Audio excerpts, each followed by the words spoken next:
fait, je suis là à deux titres un peu différents, en tant que représentant d'Arnaud Desjardins et en tant qu'auteur d'un livre justement sur le thème spiritualité et politique.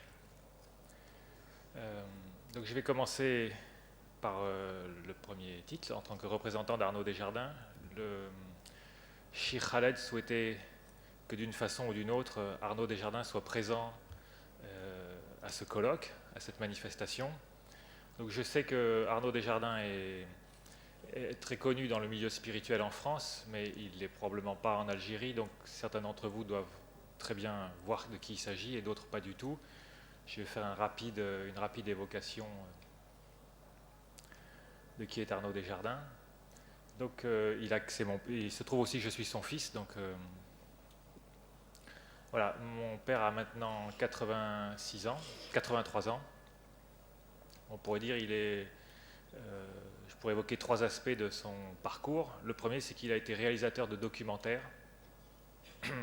qui sont passés à la télévision française entre 1959 et 1974, des documentaires sur les spiritualités orientales. Donc il a sillonné l'Asie, l'Inde, l'Afghanistan, le Japon, et à chaque fois il a ramené des documentaires présentant l'essence des spiritualités. Il a notamment fait un film, le dernier film qu'il a fait est un film sur le soufisme en Afghanistan, qui est un très beau témoignage sur la spiritualité de l'époque, une spiritualité qui a disparu. C'est un témoignage unique puisque les maîtres qu'il a filmés ont ensuite été persécutés et exécutés par les communistes. Ça, c'est le premier aspect. Le deuxième aspect, c'est que parallèlement à ses voyages, il a effectué sa propre recherche spirituelle. Il a rencontré beaucoup de maîtres dans beaucoup de pays d'Inde, d'Afghanistan, comme je vous disais, et finalement, il a rencontré un maître en Inde avec qui il a fait l'essentiel de son cheminement, pardon. Et peu avant son décès, ce maître lui a donné l'instruction d'enseigner en France, de retransmettre à son tour tout ce qu'il avait reçu. Donc voilà, donc il a fondé un centre spirituel en France dans lequel il reçoit du monde, et ça depuis plus de 30 ans maintenant. Et le dernier aspect que je peux citer de sa personne et de son parcours, c'est que c'est un homme de dialogue, d'ouverture, de tolérance, qui a fait énormément pour permettre aux différentes spiritualités de se connaître mutuellement, de parler entre elles en organisant des rencontres. Voilà, donc Arnaud Desjardins a fait un mot, le Cheikh Khaled souhaitait que je puisse lire un mot de lui à cette manifestation.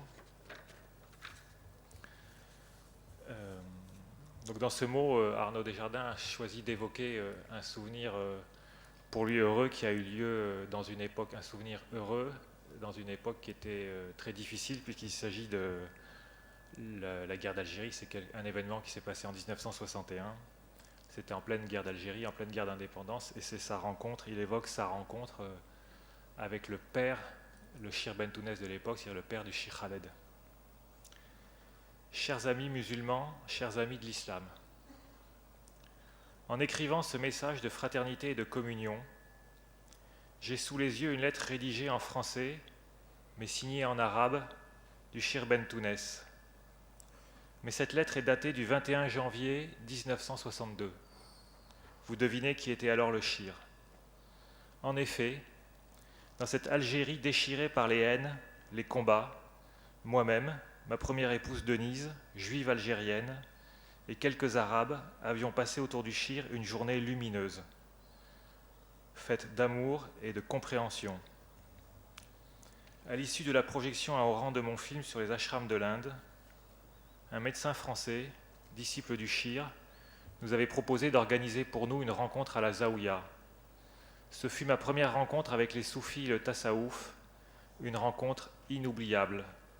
De ce jour est né dans mon cœur un amour simple et paisible pour les musulmans et aussi pour les Arabes qui m'avaient accueilli, moi français, en ces années cruelles, comme un frère bien-aimé. Que Dieu, qu'Allah bénisse la Zaouïa, le Cheikh Khaled et tous les membres de la Tariqa. Arnaud Desjardins.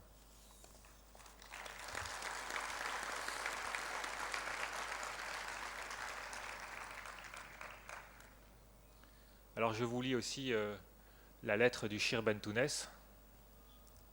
C'est une réponse à une carte que lui avait envoyée mon père quelques mois après cette visite à la Zaouïa.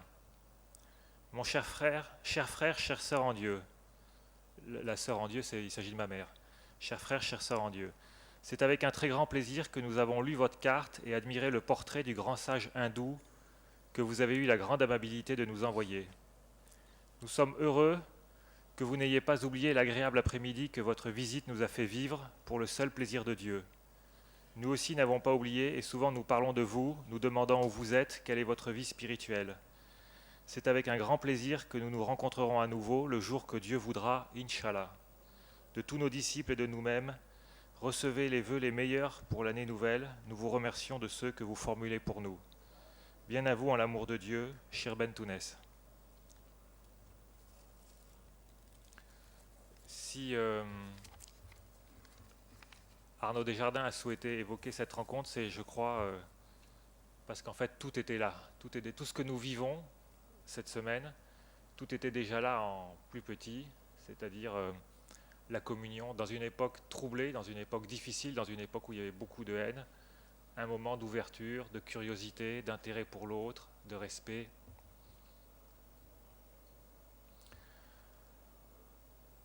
Bien, je voudrais maintenant évoquer le thème mondialisation, spiritualité et politique. Donc je vais parler de la crise de sens. Quel sens du sens en fait? Quel sens nous donnons au monde? Quel sens nous donnons à notre action? Quel sens nous donnons à notre vie? Quel est le projet? Alors on peut toujours trouver un projet, quel que soit le monde, aussi troublé soit-il, on peut toujours trouver un projet individuel. Mais quel projet pour le monde? Quel projet collectif? En fait, l'Occident a réussi à imposer son projet au monde entier et ce projet s'effondre. Nous sentons tous que quelque chose n'est pas viable et que si on continue comme ça ne peut pas marcher. Il s'agit de changer de mentalité. Alors quel est le projet de l'Occident? Depuis 200 ans, alors je me place d'un point de vue de français, d'occidental. Depuis 200 ans, le projet de l'Occident, c'est de faire un monde parfait, un monde dans lequel la souffrance aurait disparu. Alors bien sûr, on parle beaucoup du progrès technique, de la démocratie, des droits de l'homme, mais l'arrière-plan, c'est ça, c'est un monde dans lequel il n'y aurait plus de souffrance. C'est-à-dire un monde sans tragédie, un monde sans guerre, sans violence, sans dictature, sans misère, sans catastrophe naturelle, sans maladie, et même dans ses rêves les plus fous, sans mort, où la mort serait vaincue. Voilà, et qui peut croire, ça c'est le projet, c'est tout l'Occident est animé par ce projet et toutes les idéologies, on a parlé hier des idéologies, le libéralisme, le communisme, le socialisme, toutes les idéologies qui sont nées de la Révolution française, en fait, adhèrent à ce projet. Malgré leur opposition, c'est leur point commun.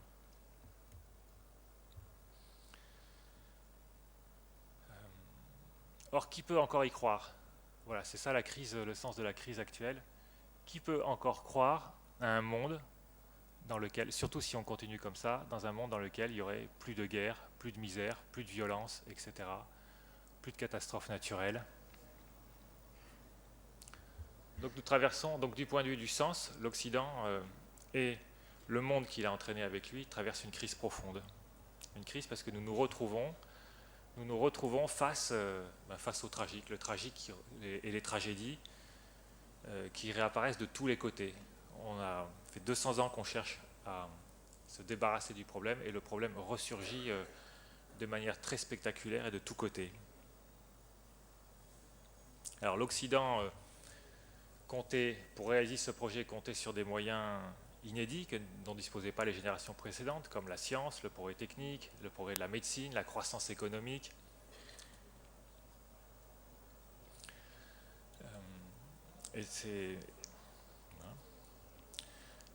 Donc ces moyens ont certainement contribué à diminuer la souffrance, mais pas à la faire disparaître. Et même, d'une certaine façon, on se rend compte que le progrès qui devait faire disparaître la souffrance génère de la souffrance, qui devait nous libérer du tragique, génère du tragique. C'est d'ailleurs une des dimensions de la crise écologique. Pourquoi l'écologie a été si dur et si dur, entraîne autant de résistance, pourquoi c'est si difficile pour la mentalité occidentale d'intégrer la crise écologique, c'est que d'une certaine façon, la crise écologique est porteur de tragédies écologiques. On annonce des millions de réfugiés climatiques, par exemple.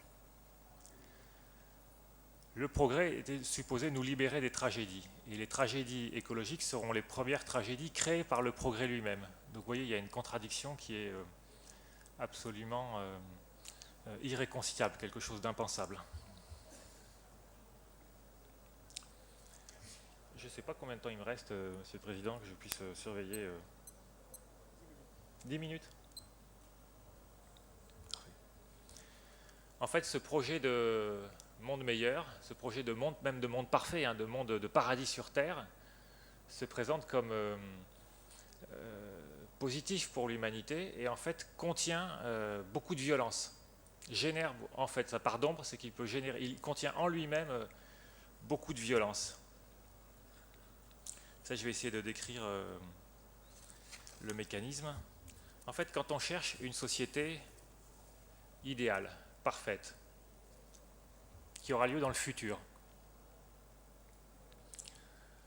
d'une certaine façon, chacun va définir son idéal de la façon qui lui convient. Par exemple, l'idéologie libérale va définir un idéal de société parfaite et l'idéologie communiste un autre idéal de société parfaite, mais incompatible.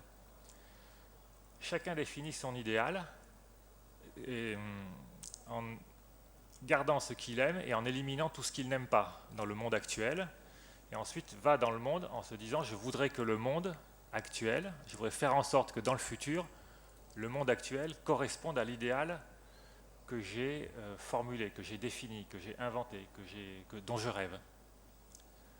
Qu'il corresponde à cette perfection.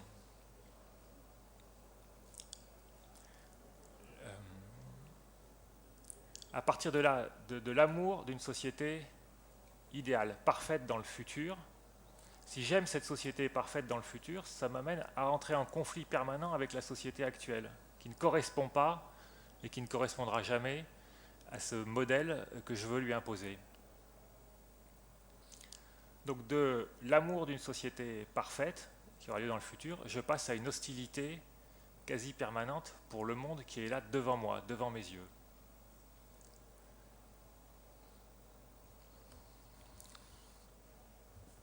Rien de tout ce on pourrait dire l'amour d'une société parfaite dans le futur, c'est l'amour de quelque chose qui n'existe pas.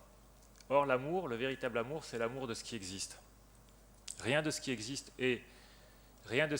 n'est parfait, c'est pour ça que l'amour est difficile. Une autre dérive en fait de la recherche de la société parfaite, de la société idéale, c'est le rejet de la faute sur l'autre. On rentre dans des logiques où il y a un camp des bons et un camp des méchants. Et lutter pour un monde meilleur, ça veut dire je fais partie du camp des bons et je lutte contre l'autre camp, le camp adverse. Voilà, ça aussi c'est source de violence et quelque chose qui n'est plus cette logique manichéenne qui a fait énormément de tort à l'Occident. Cette logique manichéenne, c'est quelque chose auquel on devra renoncer absolument si on veut améliorer les choses. Pour rentrer dans une logique complètement différente. Il n'y a pas d'un côté les bons et les méchants. On est tous, la difficulté, elle est en nous. Par exemple, la crise écologique est très représentative de cette nouvelle approche. Si on s'intéresse à la crise écologique, on ne peut pas dire d'un côté il y a les bons, d'un côté il y a les méchants. Nous sommes tous à la fois victimes et responsables.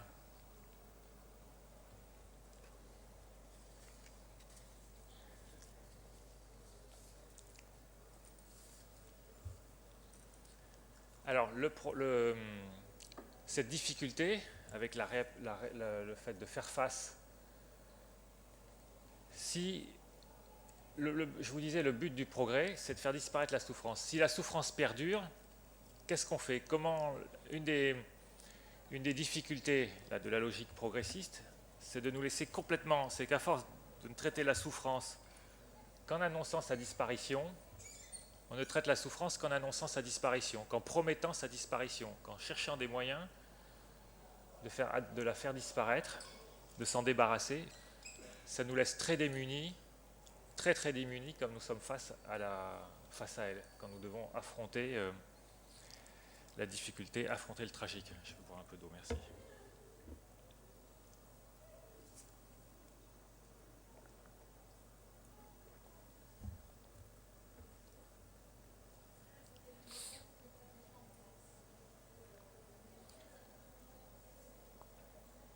Donc que peut-on faire? Voilà, ça c'est, je dirais, le diagnostic sur l'état des lieux, un aspect en tout cas.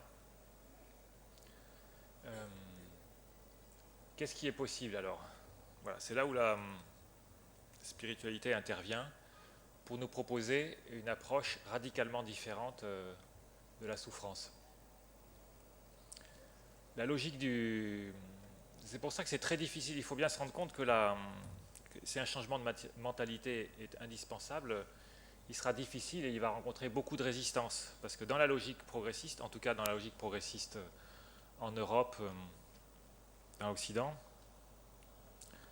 il n'y a pas d'alternative. C'est ou le progrès ou le désespoir. Ou on arrive, on fait ce projet, on se débarrasse, on arrive à faire un monde meilleur, un monde parfait, un monde sans souffrance, ou alors c'est le désespoir, il n'y a pas d'autre solution.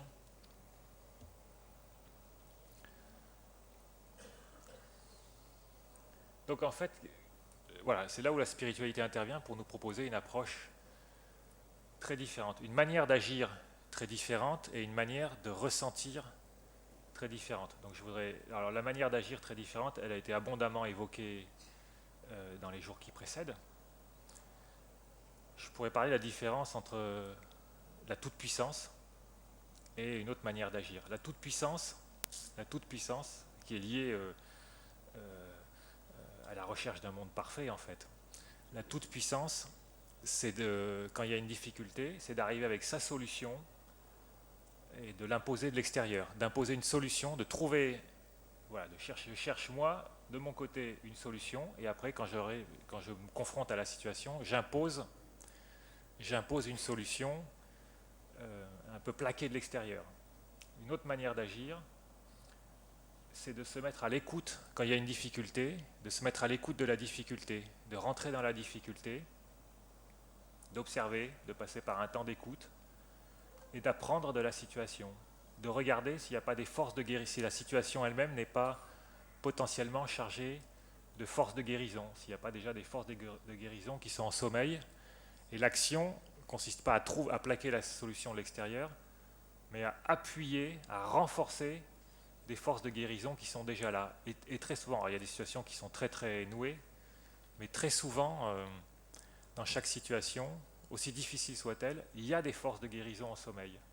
Hier, un excellent exemple nous a été donné de ça par Patrick Busquet quand il a évoqué une expérience qui se passe dans les prisons aux États-Unis où un couple de personnes qui souhaitaient aider les prisonniers se sont rendus compte, alors c'était une prison lourde avec des trafiquants de drogue, de grands criminels, se sont rendus compte, ces personnes qui voulaient intervenir en prison, se sont rendus compte que pour être de grands criminels, il fallait avoir qu'ils avaient tous des qualités en fait qui étaient très proches de celles qui sont nécessaires pour être chef d'entreprise.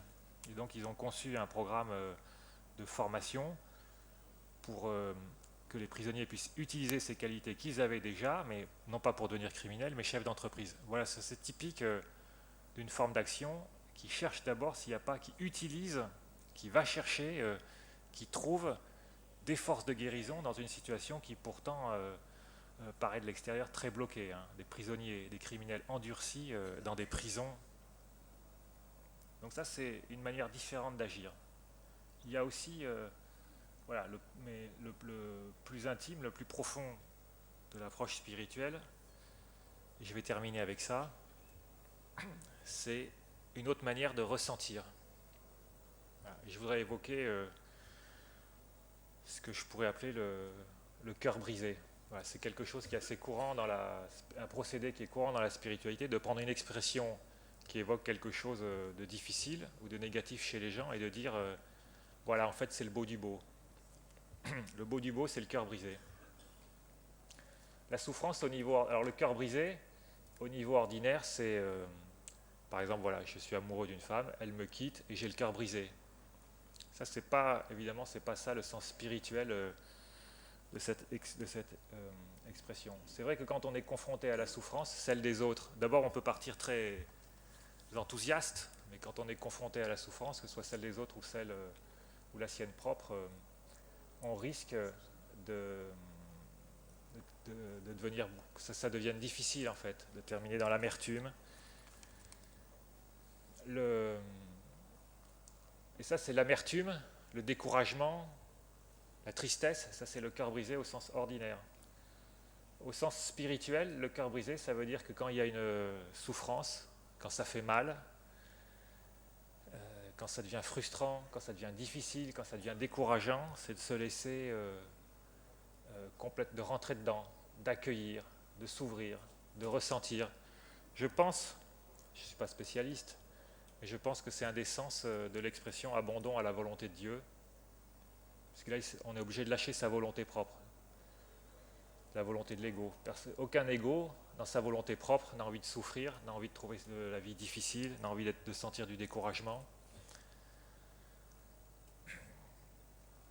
De rentrer dans cette souffrance, de l'accueillir, de l'accepter, de la ressentir. Et là, il se passe quelque chose. Effectivement, il y a quelque chose qui se brise. Mais ce n'est pas le cœur qui se brise, c'est la carapace qui l'emprisonne. La carapace qui l'emprisonne. Voilà le sens du cœur brisé au sens spirituel. Quand la souffrance brise non pas le cœur, mais la carapace qui l'emprisonne, alors le cœur se retrouve pendant un moment à vif, et puis il sent qu'il n'est plus emprisonné, et alors il peut s'ouvrir. Voilà en gros les deux pôles. J'étais obligé d'aller à l'essentiel. Les deux pôles, deux aspects de cette confrontation entre politique et spiritualité. D'un côté, le projet de l'Occident de faire advenir, même souvent dans la toute-puissance, l'agressivité, l'idéologie, de faire un monde qui serait débarrassé de la souffrance, et l'approche spirituelle qui consiste à accueillir, quand celle-ci est là, à l'accueillir pour faire l'expérience de l'ouverture du cœur. Voilà, je vous remercie. كممثل أرنو دي جاردان، كذلك هنا أنا كمؤلف. والدي له 83 سنة ومعروف جدا بالأوساط الفرنسية، وقدم برامج في التلفزة الفرنسية حول الروحيات، ولقد لقي العديد من المرشدين الروحيين، وآخر معلم له كان بالهند. وهنا أتكلم عن رسالة أرسلت خلال الملاقاة مع الشيخ سيد المهدي. إخواني المسلمين، وأنا أكتب لكم هذه الرسالة أمامي، رسالة بالفرنسية سنة 21 يناير 2062، حيث كان لقاء مع الشيخ الحاج المهدي بيهود جزائريين وعرب جاءوا للملاقاة حول الشيخ، وهذا اللقاء كان من أهم ما أثار فيه، فالله يحفظ الزاوية. أخي في الله، أختي في الله، وهذا جواب لرسالة من الشيخ الحاج المهدي. أخي في الله أرنو دي جاردان، أختي في الله الوالدة. وقد تأملنا بفرحة وسرور صورة الحكيم الهندي، ونحن لا ننسى لقاءنا معكم، كما أنكم لا تنسون الأمسية التي قضيناها معنا، وسنتلاقى في وقت آخر إن شاء الله. لكم منا صالح الدعاء. والآن ما هو المعنى الذي نعطيه للعالم، وما هو المشروع المشترك؟ فالغرب حاول فرض مشروعيته، وكان الأمل هو عالم دون فقر، دون مشكل، دون حرب، دون معاناة، ولما لا دون موت. فمن يؤمن لحد الآن بهذا المشروع؟ منذ 200 سنة كان الغرب يريد أن يبتعد عن المشاكل، وهي مافاتئة تنبثق من كل الجوانب. فالعقلية الغربية التي تعترف بالأزمة البيئية الإيكولوجية، والتي هي نتيجة مشروعها.